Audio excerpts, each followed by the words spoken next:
Hello everybody, this is Uberflagian. Welcome back to the channel. Today I'm going to be showing you guys a post-commentary match as the killer Ghostface in Dead by Daylight. I recorded this game at around rank 3 or 4-ish, so these survivors I was playing against were really good, and I feel like this gameplay has a lot of information for new players that can be useful. So starting off the match, I spawned in one corner of the map with some generators on the other side of the map from me.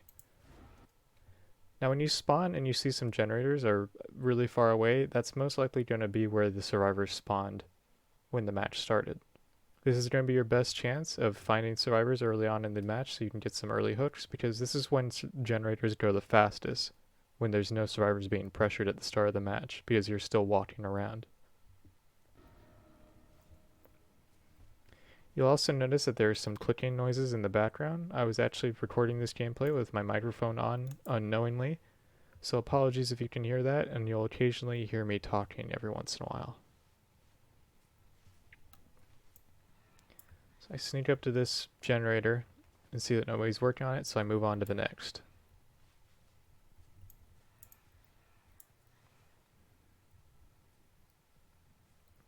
That generator is not being worked on either, so I continue to loop around the outside of the map where the generators are most likely being worked on.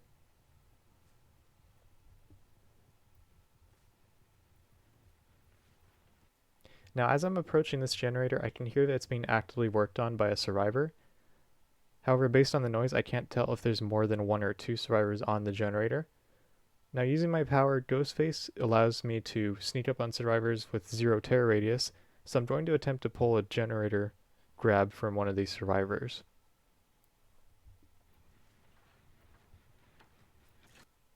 Alright, as I'm approaching this generator, I can see that there's Jeff and Megan working on this generator. Who I intend to grab here ends up making a big difference because of angle sightlines. So let's pretend that we're this Jeff for a second. If we're working, let's pull this up.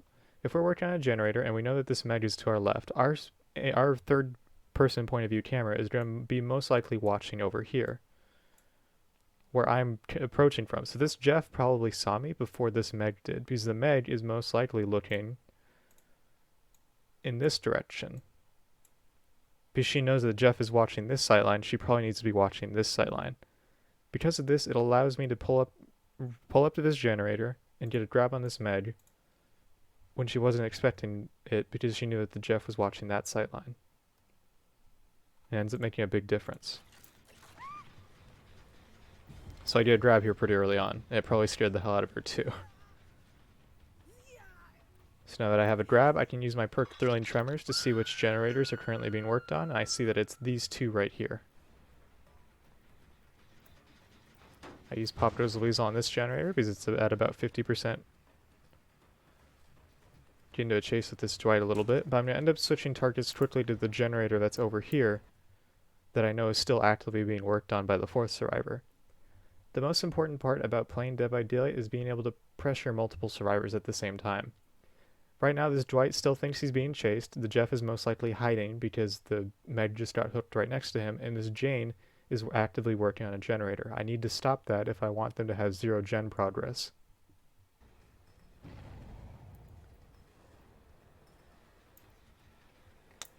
I try stalking her here, but I notice that there's no point because she's actively looking in my direction.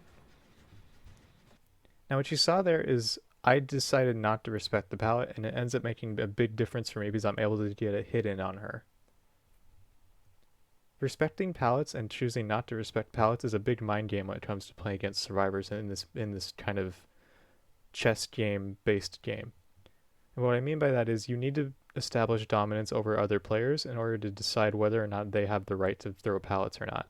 Because this Jane decided not to throw the pallet and hope that I would respect it, I get a free hit on her in a 50-50 situation where she could have just stunned me immediately. And I am running Sloppy Butcher, so it means that that wound is going to take even longer to heal.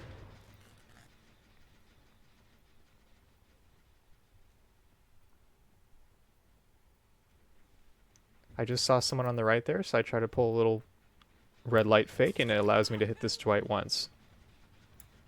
He does run out in the open though, and it gives me reason to chase him anyways.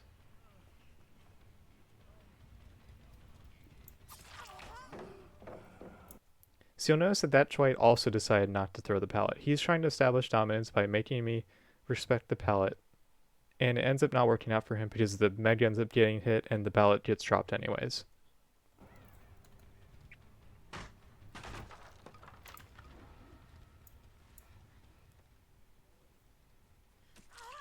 For some reason, Meg decides to hide out in the middle of the open,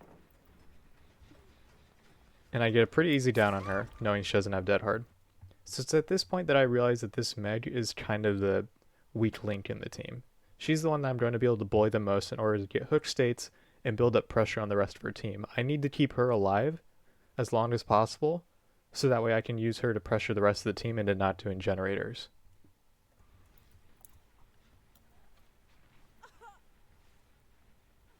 Thrilling Tremors activates again, and I'm able to see which generators are still being worked on. And what do you know? The generator that Jane was on is still being worked on. So I get to use Pop Goes the Weasel on it.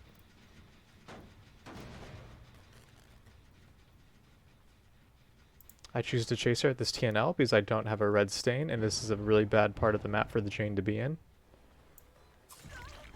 She takes a hit.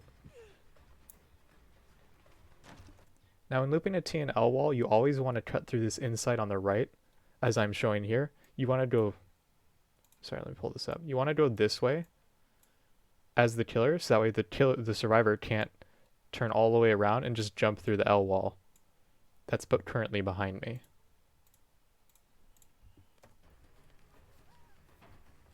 She chooses to double back.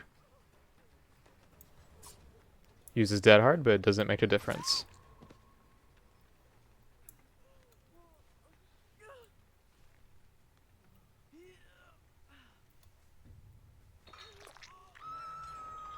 They just activated another generator, but it works out in my favor because they're pushing all the generators to one side of the map.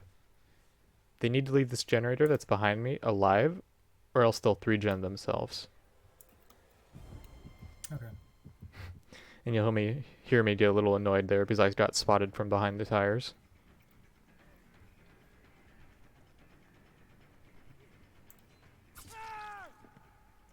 Once again, this Dwight decided to try and make me respect pallets, but I'm currently teaching him that he needs to throw pallets immediately, or else I'm just going to not respect him and hit him anyways. He tried to use Dead Hard, but it didn't make a difference because I was kind of anticipating it.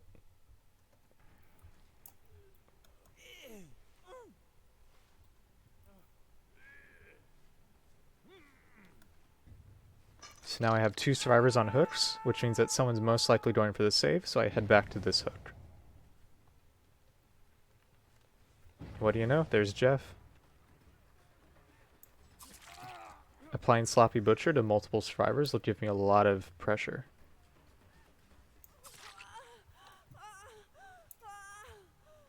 For some reason that Jane went down with a very strange noise.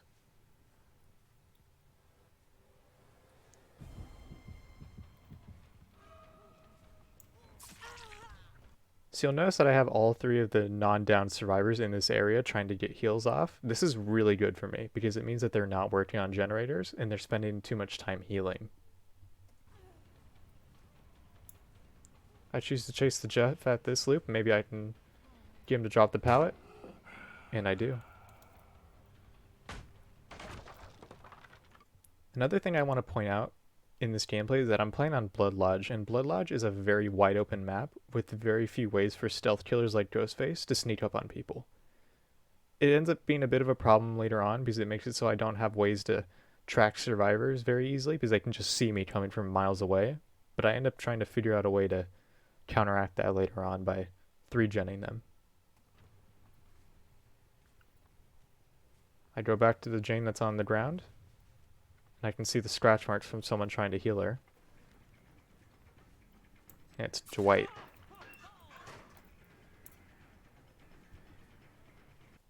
Okay, so here I made a bit of a mistake. I should have realized that he would walk over here, where that locker was. He decided to run around to the right and make me chase him around that corner.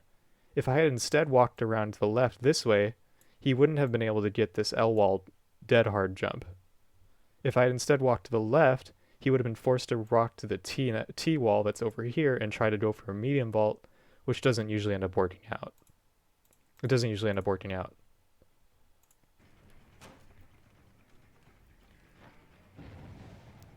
These survivors do like to double vault a lot. He ends up blocking the window, so he has to run to this pallet.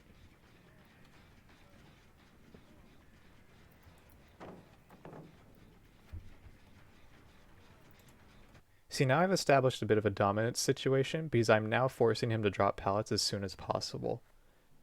Because I know he's going to start dropping pallets, I'm able to back away from it so I don't get stunned, and now I'm forcing him into this situation where he's at a rather unsafe part of the loop. I have to fake it twice in order to get him to double vault, and I'm able to hit him.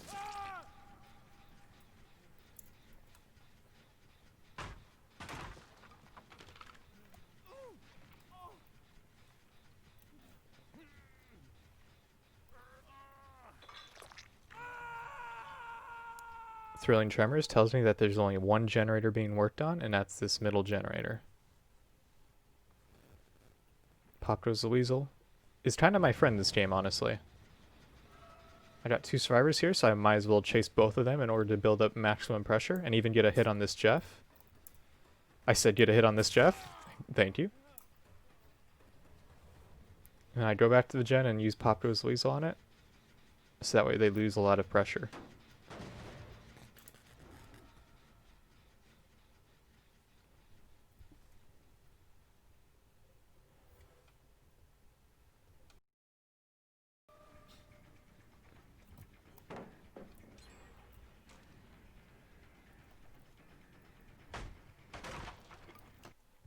So I noticed when I was using my Night Shroud that Megan was actively watching me because it gave me a little notification of where she was at.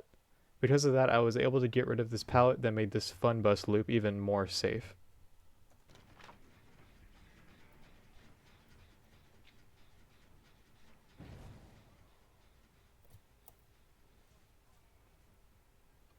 This Jeff is at another T&L wall loop, which is something that I should really take advantage of. Okay.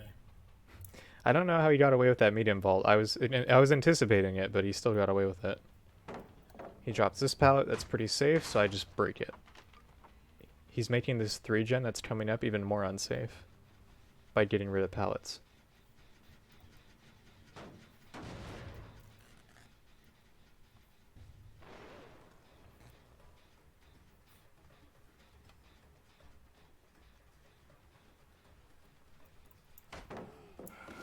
Another pallet drawn, but she does dumb tech me. And unfortunately my mouse sensitivity is not high enough to get a hit on her. So this is a really good situation that I'm in right now, because there's currently 2 generators that are really close by to each other, and I have all 4 of the survivors pressured. Now they may not be injured, they may not be pressured as much as I'd like them to be, but it's still pressure, and it's still making it so they're not able to pump out these gens as fast as they might want to be. And I get a free hit on this med, which is even more problematic for their team due to Sloppy Butcher. I might not be getting hook states, but I'm making sure that they can't continue the generator progress. And that's ultimately going to win me some games. Reduce detection range, my ass. In case you don't know, the purple add-on I have is supposed to make it so survivors detect me from a reduced range, but she was pretty far away and she was still able to pull me out of my Night Shroud, so I was kind of annoyed.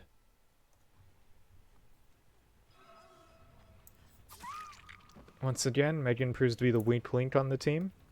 She let me sneak up on her without my Night Shroud.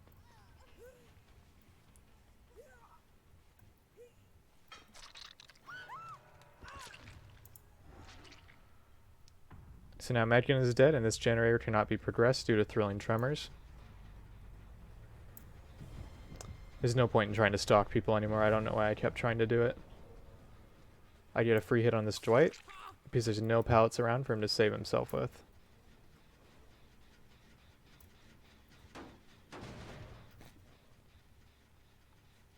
Jane and Jeff are now trying to work on this generator, and the reason why they're both spending so much time trying to get these 2 gens done is because they know that they're about to 3-gen themselves.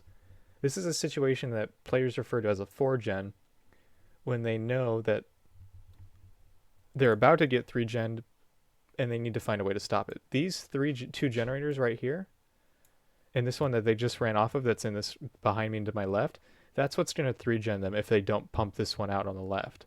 I know this, and I'm able to plan accordingly to make sure that they're not able to get any of these generators done.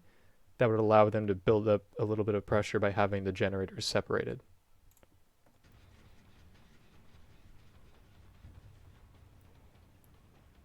I have Jane and Jeff in a chase right now, which is really good. That means that 2/3 of their team is in a chase, meaning only one of them can work on Jen at a time.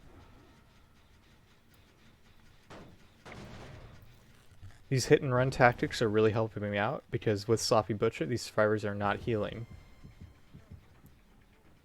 Wait for the dead hard. And Dwight goes down.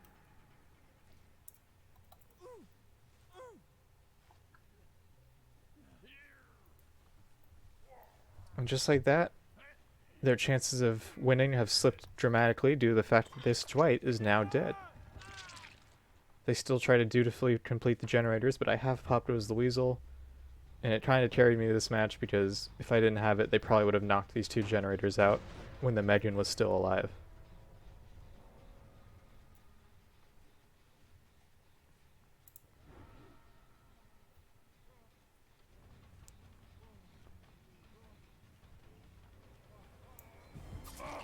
Jeff made a poor decision by not staying at the pallet loop and instead running out in the open.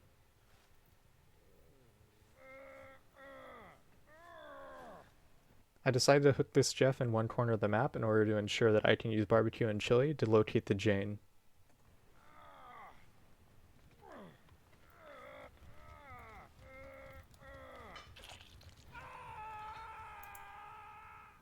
Barbecue and chili doesn't proc, but Thrilling Tremors does, and it lets me know that the Jane is on this generator right here that I'm approaching. She actually ends up completing it, further confirming where she is. Okay, but for real, why do survivors choose to stand still and let you gain so much distance on them just so they can reveal you? Like, you're already injured. There's no point in trying to get rid of my night shot. I'm not going to stalk you. Anyways, back to the footage.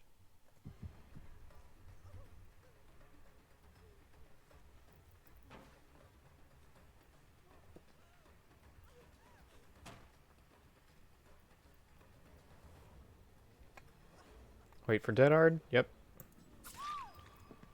And now Jane's been dealt with, and these 4 survivors are now dead. I was kind of interested in her hair color there. I've actually never seen that hair before. So I was able to kill all 4 survivors in this match. Now, what were some things that helped me in this situation? Well, for one thing that I noticed, a lot of these survivors tried to loot me on TNL walls, which are not particularly strong for the survivor. That's because they have no pallets. There's no way to loop a pallet when the tile doesn't have a pallet, you know? And that really helped me out. It allowed me to get some free hits and apply Sloppy Butcher.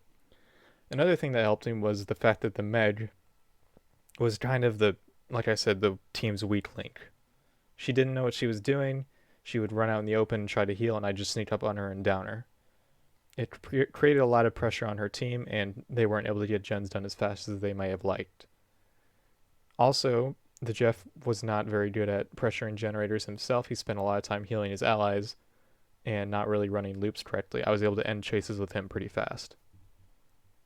Keep in mind, I was using decently good add-ons. One of my add-ons made it so my ability recharges really fast, and another add-on makes it so, like I said, my Night Shroud is harder to pull off of me, basically, for lack of a better word. So that's the end of this match. I hope you enjoyed the video. I had a lot of fun doing this.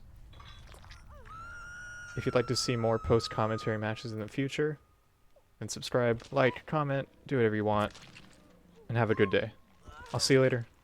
Peace out.